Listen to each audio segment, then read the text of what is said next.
Friends आज हम पढ़ेंगे रेशनल प्रोपोर्शन का पार्ट 5। ठीक है, आज रेशनल प्रोपोर्शन को हम खत्म कर देंगे। ठीक है, ये लास्ट पार्ट होगा रेशनल प्रोपोर्शन का। ठीक है, तो स्टार्ट करें। ठीक है, तो क्वेश्चन नंबर 1 से स्टार्ट करते हैं। तो ये आपका पहला क्वेश्चन है, क्वेश्चन नंबर 1। क्वेश्चन नंबर 1 हम वहीं से स्टार्ट करते हैं जैसे कि हमने कल वीडियो में जो लास्ट क्वेश्चन था हमारा। ठीक है, कल लास्ट क्वेश्चन है थोड़ा सा ऐसे नीचे से कट गया था। ठीक है, आपका ये रिवीजन भी हो जाएगा और अगर कल आपको क्वेश्चन समझ ना हो, ठीक है, तो इस क्वेश्चन से आप समझ सकते हो।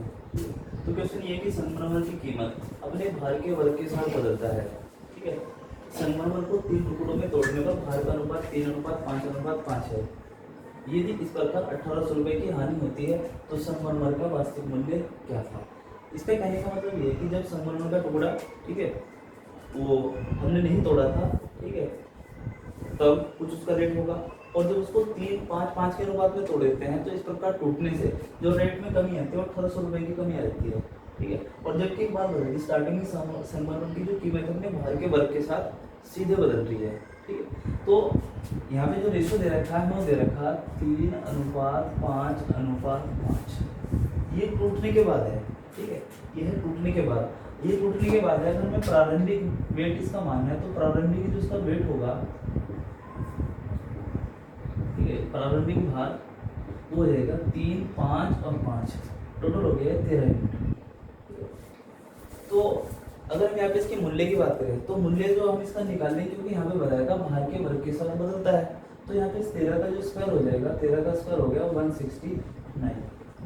और जब ये टूट गया तब ये अलग अलग वेट इनके हो गए, 3 टुकड़ों में इसको तोड़ दिया, तो यहाँ पे इसका जो स्क्वायर हो गया वो 9 हो गया, 5 का स्क्वायर 25 हो गया, और इस 5 का स्क्वायर हो गया 25। ठीक है, तो जब ये टूटा नहीं था तब इसका वेट इतना था और इसका जो मूल्य है वो 169 है। जब हमने इसको तोड़ दिया, ठीक है, ये तोड़ने पर है, ठीक है, टूटने पर, टूटने के बाद ये हो गया। तो देखो अभी कितना हो रहा है इसका रेट 25, 25, 50 और 9, 59। तो अब यहाँ पे जो वेट है वो, सॉरी, इनका जो मूल्य 59 है और प्रारंभिक मूल्य कितना आ गया, 169 हो गया। इन दोनों में अंतर देखो अब कितना आ गया।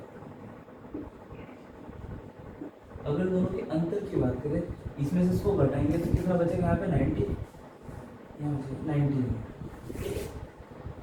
तो जबकि हमें यहाँ पे, सॉरी 90 नहीं, 110 110 यूनिट बच गया, जबकि यहाँ पे क्वेश्चन में बता रहा था ये 1800 के बराबर है। ठीक है, तो 110 यूनिट की जो वैल्यू है वो होगी 1800, क्योंकि उसको 1800 रुपये की हो जाती है हानि। ये प्रारंभिक मूल्य है, ठीक है, ये टूटने के बाद मूल्य है, तो इन दोनों में जो अंतर है वो 110 का आ गया। तो 110 की वैल्यू ना हमें क्वेश्चन में 1800 बताइए, क्योंकि यहाँ पे जो अंतर है वो 1800 रुपये दे रखा, तो 110 की वैल्यू इतनी हो गई। अगर हमें एक की वैल्यू काट सकते हैं तो 11 यूनिट की जो वैल्यू हो जाएगी वो हम कह सकते हैं 11 यूनिट की वैल्यू होगी 180। अगर 11 की 180 है और हमारे से पूछे यहाँ पे इसने इसका प्रारंभिक मूल्य, देखो प्रारंभिक मूल्य 169 है, तो 169 की कितनी हो जाएगी, इसको 11 से नहीं कटेगा तो मिस्टेक होगी क्या यहाँ पे, 11 यूनिट की वैल्यू 180 है यहाँ पे। ठीक है, तो नहीं कट रहा तो कोई बात नहीं, ठीक है, 11 यूनिट की वैल्यू चाहिए तो 1 यूनिट की वैल्यू यहाँ पे जो होगी वो हम देख लेते हैं कितनी होगी, 180/11। और निकालने कितने यूनिट की वैल्यू हमने 169 की, तो 169 की वैल्यू निकालने के लिए इधर 169 से गुना और इधर 169 से गुना। ठीक है, और इसके जो काट आएगा लगभग 2765 आएगा, लगभग में ये आंसर इसका। ठीक है, लगभग 2765। ठीक है, हाँ लगभग में, ठीक है, कितने आएगा इसका आंसर। चलिए, ये आपका क्वेश्चन नंबर 2। ए और बी की आय का योग 2100 रुपये है। ए अपनी आय का 80% खर्च करता है और बी 70% खर्च करता है। यदि उनकी बचत में 4:3 का अनुपात हो तो ए का वेतन कितना है या ए की आय कितनी है, हमें बताना है। ठीक है, तो यहाँ पे क्वेश्चन में बता रखा है ए और बी की जो दोनों की आय है वो 2100 रुपये है। ए अपनी इनकम का 80% खर्च करता है और बी खर्च करता है 70%। ठीक है, और उनकी बचत का अनुपात हमें दे रखा है, फाइनली वो दे रखा है 4:3 के अनुपात में।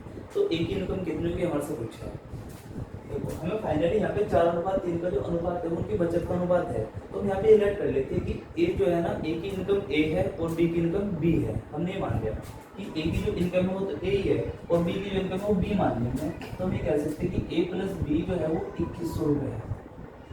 ए यहाँ पे ए की इनकम है और बी हमने बी की ही इनकम मान ली है, ठीक है। अब देखो ए 80% खर्च कर रहा है और बी 70% खर्च कर रहा है और हमें यहाँ पे बचत का अनुपात दे रखा है, ठीक है। अगर मैं आपसे पूछूं कि ए की जो बचत है वो कितनी है, जब ए 80% खर्च करता है तो बचत का कितना होगा 20%, तो मैं कह सकते हैं कि ए का 20% जो भी होगा वो उसकी बचत होगी। इसी प्रकार बी 70% खर्च करता है तो बचा कितना रहा होगा 30%, तो बी का 30%, ये बी की बचत होगी और ये ए की बचत होगी और इन दोनों का जो रेशियो है ना वो 4:3 के बराबर दे रखा है, तो मैं कह सकते हैं इनका अनुपात बराबर दे रखा है, इसलिए 4/3, ठीक है। अब इसको सिंपलीफाई कर लेते हैं, 0 से 0 कट गया, इस 3 से 3 कट गया और 2 से ये कट गया 4, तो यहाँ पे हम कह सकते हैं कि A/B जो आ गया 2/1 आ गया। ए और बी हमने क्या माना है क्वेश्चन के अंदर, इनकी इनकम का रेशियो, ठीक है।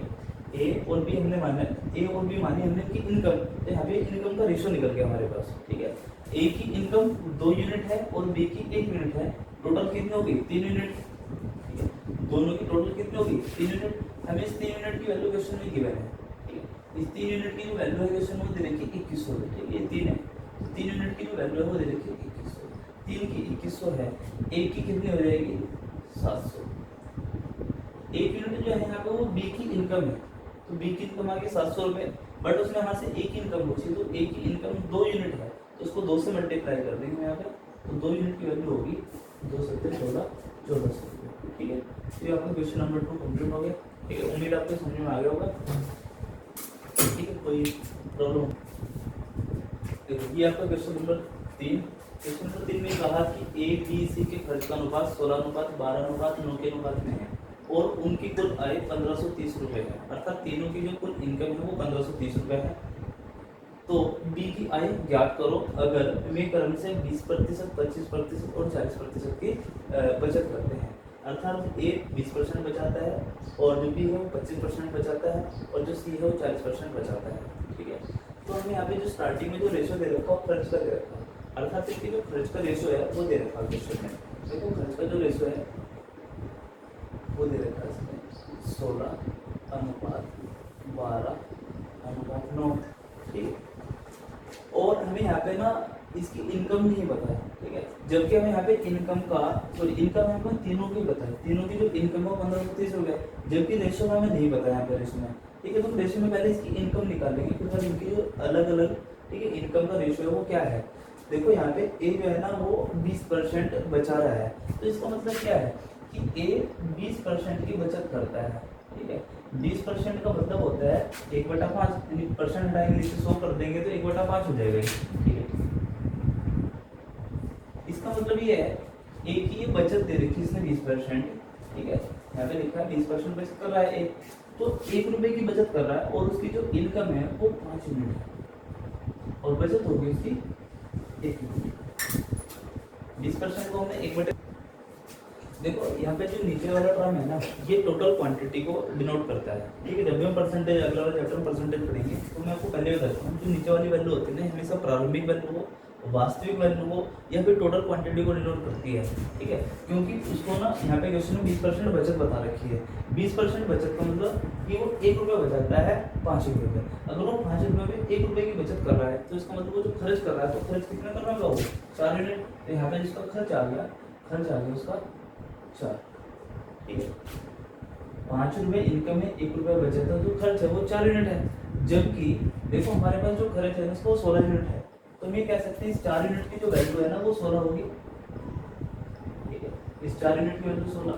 अगर 4 की 16 है, इनकम पूछे हमारे से उसने इसकी हमारे से, ठीक है। तो इनकम इसकी 5 यूनिट है तो 1 की कितनी हो जाएगी, तो 1 की होगी यहाँ पे 4 और 5 की कितनी हो जाएगी 5 और 20। देखो 5 यूनिट इसकी इनकम है ए की, तो ए की जो आय आ गई, ए की आय 5 यूनिट है और 5 यूनिट की तो 20 आ गई, अर्थात जो ए है ए की इनकम वो आ गई हमारे पास 20 यूनिट, ठीक है। ये मैंने यहाँ पे आय लिखी। इसी प्रकार बी के बारे में लिखेंगे। बी 25% की बचत करता है, इसी प्रकार बी जो बचत कर रहा है वो 25% की बचत कर रहा है, और 25% का मतलब 1/4 हो गया इसी प्रकार से। तो ये जो होगी उसकी इनकम होगी, ठीक है, जो नीचे वैल्यू रखी है एक बी की इनकम है, और उसकी जो बचत है वो 1 रुपया है, ठीक है, ये होगी उसकी 1 रुपये की बचत। इसका मतलब है कि 4 रुपये में 1 रुपये की बचत हो रही है, ठीक है, इसका मतलब है कि 4 रुपये में 1 रुपये की बचत है। तो अगर 4 रुपये में 1 रुपये की बचत में जो खर्चा है वो कितना आ गया, 3, ठीक है, यहाँ पे जो खर्च है वो कितना आ गया, 3 आ गया। जबकि एक्चुअल में ये जो खर्च है ना, हमें उसने बता रखा है वो 12 यूनिट है, तो मैं कह सकते हैं 3 यूनिट की वैल्यू जो है ना वो 12 होगी। अगर 3 की 12 है, ठीक है, तो एक की कितनी होगी यहाँ से 4, और बी की जो इनकम है 4, तो 4 की कितनी होगी 4 तो 16, तो यहाँ पे जो बी की इनकम आ गई वो आ गई 16, ठीक है। इसी प्रकार सी के बारे में, ठीक है, तो सी की जो सेविंग है यानी बचत है वो 40% है, ठीक है, और 40% को लिख सकते हैं हम 2/5, ठीक है, 2/5। इसका मतलब ये सी की आय है और ये बचत होगी, अर्थात 5 रुपए में 2 रुपए की बचत, जो खर्च हुआ वो हो गया 3, खर्च हो गया यहाँ पे 3 यूनिट, ठीक है, खर्च हो गया 3 यूनिट। देखो यहाँ पे खर्च दे रखा, खर्च आ गया हमारा 3 यूनिट, जबकि खर्च में उसने 9 यूनिट बताया, तो मैं कह सकती हूँ 3 यूनिट की वैल्यू होगी 9, ठीक है, 3 की 9 है, ठीक है, तो 1 की कितनी होगी यहाँ से 3, और हमें चाहिए सी की इनकम, तो सी की इनकम 5 यूनिट है, तो 5 यूनिट की कितनी रहेगी 5 दिया, अर्थात जो सी है, सी की जो इनकम है वो 15 यूनिट होगी। तो इनकम में क्यों कन्वर्ट करा पूरे क्वेश्चन को, इनकम में इसलिए कन्वर्ट करा क्योंकि हमें यहाँ पे तीनों की इनकम पता है, वो है 1530 रुपये, ठीक है। अब देखो यहाँ पे तीनों की जो इनकम वो कितनी हो रही है 20, और ये हो गया हमारा 31, टोटल हो गया 51, ठीक है, 31 और 20 51। तो यहाँ पे जो 51 यूनिट है, 51 यूनिट की वैल्यू क्वेश्चन में दे दी इसमें 1500, ठीक है, और ये इससे कट रहा है 3 बार 30 बार, तो 1 यूनिट की वैल्यू आ गई यहाँ से 30। और पूछा कि इसकी इनकम यहाँ पे हमारे से इसमें बी की इनकम, देखो बी की इनकम कितनी है 16 यूनिट, इधर भी 16 से मल्टीप्लाई और इधर भी 16 से मल्टीप्लाई 480, ठीक है, तो ये होगी यहाँ पे बी की इनकम, और बी की इनकम से यहाँ से पूछी, ठीक है। इस प्रकार क्वेश्चन को इस तरह से कर सकते हैं, ठीक है। देखो ये आपका क्वेश्चन नंबर 4, क्वेश्चन नंबर 4 में कहा कि ए बी सी की कुल आय 6060 रुपये है, ठीक है, और उनका जो खर्च है ना, उनके जो खर्च है क्रम से 80%, 85%, 75% है। ए 80% खर्च करता है, बी 85% खर्च करता है, और सी 75% खर्च करता है। यदि इनकी बचत का अनुपात क्रम से 5, 6 और 9 के अनुपात में है तो ए की आय ज्ञात कीजिए, ठीक है। इसी प्रकार क्वेश्चन मैंने जस्ट आपको कराया है, ठीक है, तो ये क्वेश्चन आप ना स्वयं करने की कोशिश करना, ठीक है, तो ये क्वेश्चन आपका होमवर्क बनेगा, ठीक है, क्वेश्चन आप खुद करना, ठीक है, तो नेक्स्ट क्वेश्चन को कर सकते हैं, ठीक चलो, ठीक है। ये आपका क्वेश्चन नंबर 5, क्वेश्चन नंबर 5 में बताया कि एक थैला है, एक थैले में रुपये 50 पैसे और 25 पैसे के सिक्के हैं, और वो जो सिक्के हैं ना वो 5, 6 और 8 के अनुपात में है। यदि कुल राशि 240 रुपये हो तो 25 पैसे के सिक्कों की संख्या क्या होगी, ये आपसे पूछेगा।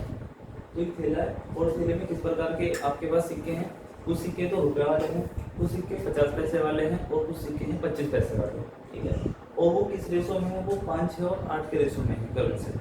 इसका मतलब ये है कि जो रुपए के सिक्के हैं वो 5 यूनिट है, और जो 50 पैसे के सिक्के हैं वो 6 यूनिट है, और जो 25 पैसे के सिक्के हैं वो 8 यूनिट है, ठीक है। और थैले के अंदर जो टोटल अमाउंट दे रखा ना वो 240 रुपये दे रखा है, तो 25 पैसे के सिक्कों की संख्या कितनी है ये आपसे पूछ रहा है। तो इस प्रकार के क्वेश्चन को देखो कैसे करते हैं। यहाँ पे शुरू में दिया रुपए के सिक्के हैं, ठीक है, और रुपए वाले, उसके बाद 50 पैसे वाले हैं, और उसके बाद इसमें 25 पैसे वाले हैं, और ये किस रेशो में, ये दे रखी इसमें 5, 6 और 8 के रेशो में, ठीक है, ये दे रखा इसमें 5, 6, ठीक है, ये क्या यूनिट है वो संख्या है, ठीक है, तो ये कह सकते हैं कि संख्या है, यहाँ पे ये संख्या है, और ये जो सिक्के हैं उनके प्रकार हैं, रुपए के सिक्के हैं, 50 पैसे के सिक्के हैं और 25 पैसे के सिक्के हैं। ये पैसे में दे रखा है, ये पैसे में दे रखा है, तो ऐसा करते हैं सबको सेम यूनिट में कन्वर्ट कर देते हैं। ये 25 पैसे 50 पैसे, तो ये रुपए दे रखा है, इस रुपए को मैं यहाँ से मिठाकर यहाँ पे पैसे लिख देता हूँ, ठीक है। ये रुपए, इस रुपए की जगह हम 100 पैसे लिख सकते हैं। तो रुपए के सिक्के अर्थात 100 पैसे के सिक्के लिख सकते हैं, यानी अगर 1 रुपए वाले सिक्के हैं तो 100 पैसे के सिक्के हो गए, ये हो गया। और हमें यहाँ पे टोटल अमाउंट दे रखा है, तो रेशो को टोटल अमाउंट में कन्वर्ट कर देंगे। अगर हमारे पास 100 पैसे के 5 सिक्के हो तो टोटल अमाउंट कितना हो गया, 100 पंजे 500, तो 500 यूनिट तो ये हो गया, और 50 सिक्के 300 यूनिट ये हो गया, और 25 अट्ठे 200 ये यूनिट हो गया। तो टोटल कितना हो गया, 500 300 800 800 200 1000, तो हमारे पास जो टोटल हो गया वो 1000 यूनिट हो गया अमाउंट। जबकि हमें जो एक्चुअल में गिवन है ना 240 रुपये गिवन है। देखो ये सब डाटा मैंने पैसे में कन्वर्ट कर लिया था। अब ये जो 240 दे रखा है ये रुपए में दे रखा, तो इसको पैसे बना लेते हैं 100 से मल्टीप्लाई करके, ठीक है। और यहाँ पे 1 यूनिट की वैल्यू निकाल देते हैं, ये 3 जीरो से ये वाली 3 जीरो कैंसिल हो जाएगी, तो 1 यूनिट की जो वैल्यू आ गई, 1 यूनिट की वैल्यू आ गई 24। और हमारे से पूछा है कि 25 पैसे के सिक्कों की संख्या कितनी है, तो 25 पैसे के सिक्कों की संख्या 8 यूनिट है, तो इधर भी 8 से गुना और इधर भी 8 से गुना, 24 अट्ठे 192, तो 192 सिक्के होंगे यहाँ पे 25 पैसे वाले, ये हो गया हमारे 25 पैसे के सिक्के। 8 यूनिट है और 8 यूनिट, ठीक है। देखो ये नेक्स्ट क्वेश्चन आपका क्वेश्चन नंबर 6। एक व्यक्ति के पास 1 रुपया, 5 रुपया और 10 रुपए के नोटों के रूप में कुल धनराशि है, ठीक है। और वो जो कुल धनराशि है वो 640 रुपये है, ठीक है। यदि प्रत्येक प्रकार के नोटों की संख्या समान है, ठीक है, तो कुल मिलाकर उसके पास कुल कितने नोट है ये आपको बताना है। देखो अब की बात क्या है, हमारे पास जो है ना सभी का सभी डाटा रुपये और रुपये में ही गिवन है। तो जो पहले प्रकार के नोट है वो 1 रुपये के उसके पास, दूसरे 5 रुपये वाले हैं, और जो तीसरे हैं वो 10 रुपये वाले हैं। और अब की बात जो रेशो है वो नहीं गिवन है, रेशो गिवन है, लेकिन उसने अब की बार बता दिया कि जो सभी की संख्या है ना वो समान है। तो अगर सभी की संख्या समान है तो सभी एक समान यूनिट में होंगे, एक समान रेशो में होंगे, अर्थात अगर 1 यूनिट ये है तो 1 यूनिट ये होंगे और 1 यूनिट ये होंगे।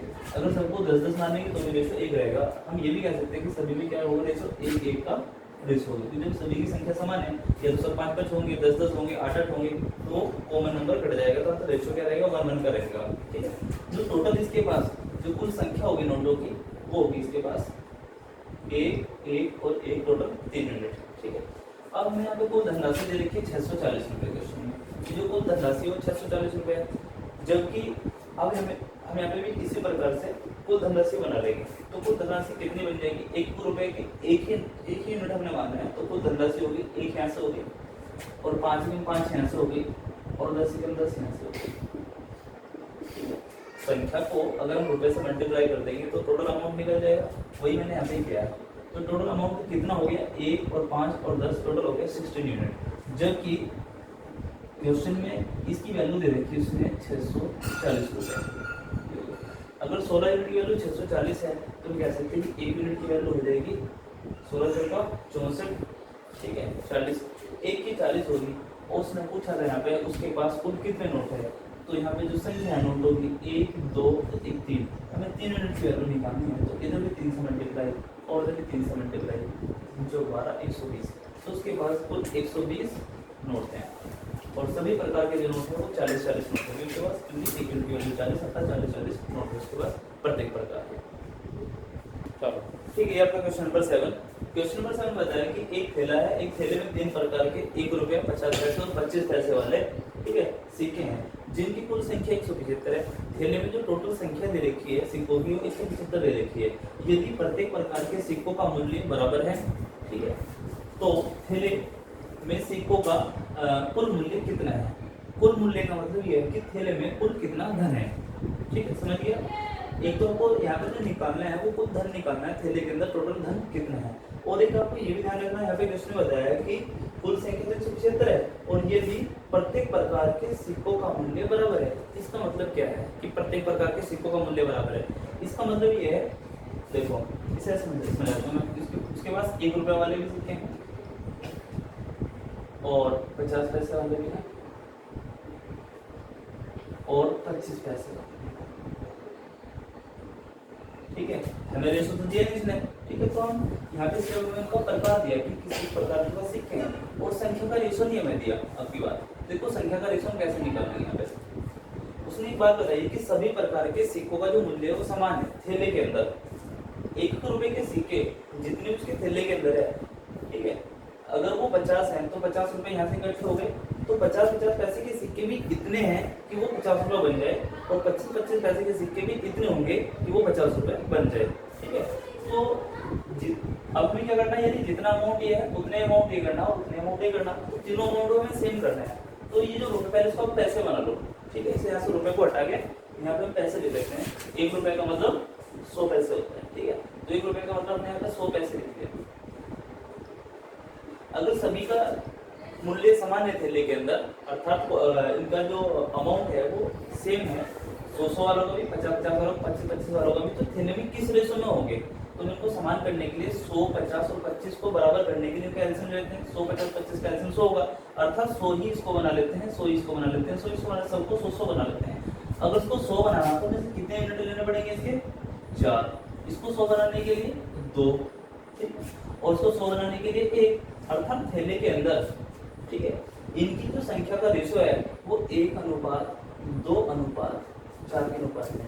ठीक है, समझ में आप साइंस को? ठीक है, अगर नहीं समझे, ठीक है, इस क्वेश्चन को रोके, ठीक है, आराम से समझ सकते हैं इसको।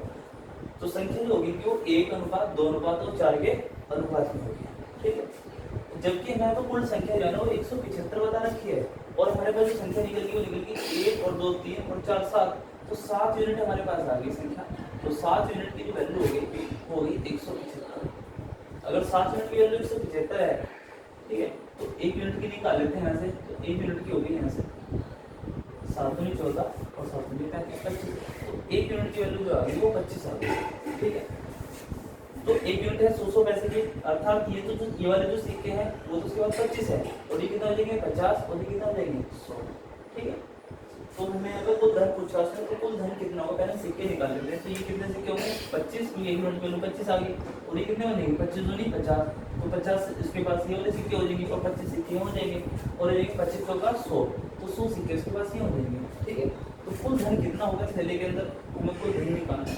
तो कुल धन हो गया हमारे पास 25-25 पैसे के सिक्के कितने होंगे, ओ 25-25 पैसे के सिक्के, और सॉरी 100 पैसे के सिक्के 25 हो गए, तो 2500 पैसे यहाँ से बन गए। ठीक है, और 2500 पैसे यहाँ से बन गए और 2500 पैसे यहाँ से बन गए, तो टोटल कितने हो गए 2500 और प्लस 2500, क्योंकि सभी का धन, सभी का अमाउंट क्या था, बराबर था। ये क्वेश्चन बताइए रखा उसने, टोटल हो गया 7500।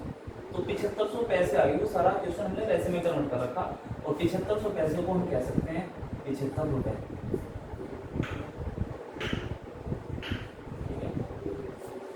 उम्मीद है क्वेश्चन आपको समझ में आ गया होगा। ठीक है, तो क्वेश्चन नंबर 7 था हमारा। ठीक है, तो फ्रेंड्स आज इतना ही रखते हैं, और उम्मीद आपको वीडियो पसंद आई होगी। ठीक है, और आप वीडियो को अधिक से अधिक शेयर करें। ठीक है, और हमारे चैनल को सब्सक्राइब करें। ठीक है, और कल हम पढ़ेंगे यहाँ पे पार्टनरशिप अर्थात साझा। ठीक है, जो रेशो प्रोपोर्शन का एक पार्ट है। ठीक है, और उसके बाद पढ़ेंगे हम एज। ठीक है, ये कल एज भी पढ़ सकते हैं, और साझा दोनों में से कोई एक चैप्टर हम कल करा देंगे। ठीक है, तो थैंक यू वीडियो देखने के लिए।